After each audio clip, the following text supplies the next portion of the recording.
কটা দেয়াল? আপনি মনে রাখবেন, পরিষ্কার কথা। আল্লাহ রাসূল বলছেন, যারা 5 ওয়াক্তের নামাজ নিয়ে কবরে যাবে, 5 ওয়াক্তের নামাজ পুরো 5টা দেয়াল হইয়া তার কবরে তারে পাহারাদারি করবে। এই 5 দেয়াল ডিঙ্গাইয়া তার কবরের ভিতরে আযাবের ফেরেশতা আযাব দিবে, দূরের কথা ঢুকতেও পারবে না। কবরের আযাব থেকে বাঁচার জন্য 5 ওয়াক্তের নামাজ দরকার। আরেকটা কথা বলি, জান্নাতে যাওয়ার উপযুক্ত হয়ে গেছেনও গা জান্নাতে, তালা খুলন লাগতো না, চাবি লাগবো একটা। কি লাগবো? এই রজব মাসে নবী যে চাবিটা আনছে, এই চাবি দিয়ে গিয়ে তালা খুলন লাগবো। 3 দাঁতের চাবি হইলে তালা খুলতো না, 4 দাঁতের চাবি হইলেও তালা খুলতো না।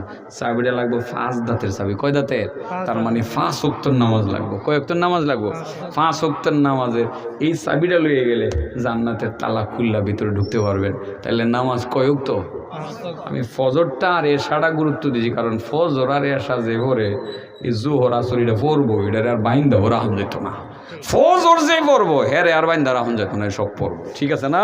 এই জন্য বাকি দিয়ে তো বাইঙ্গা কইছি না আর কি। আল্লাহ আমাদেরকে কথাগুলোর উপরে আমল করার তৌফিক দান করে। দোয়াটা আপনি করবেন। অনেক মাইদ, এলাকার মাইদের জন্য দোয়া। জাযাকাল্লাহ। জি।